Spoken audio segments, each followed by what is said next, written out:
নমস্কার সকলকে। আজকে আমি তোমাদের সাথে যে ভিডিওটি শেয়ার করছি, এই ভিডিওটিতে আমি আমার মায়ের সাথে সময় কাটানো কিছু ছোট ছোট অংশ তোমাদের সামনে তুলে ধরলাম। আর এই ভিডিওটি আমি করেছিলাম 2024-এর দুর্গাপূজার সময়। জানি অনেকে ভাবছো এতদিন আগের ভিডিও এখন কেন।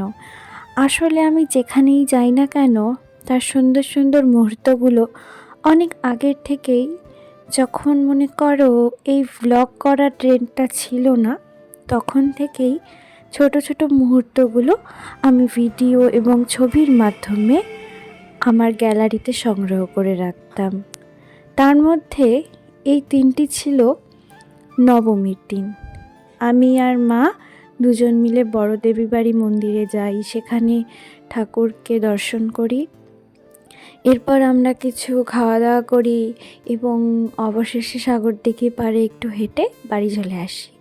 তারই ছোট্ট ছোট্ট কিছু অংশ তোমাদের সাথে শেয়ার করলাম।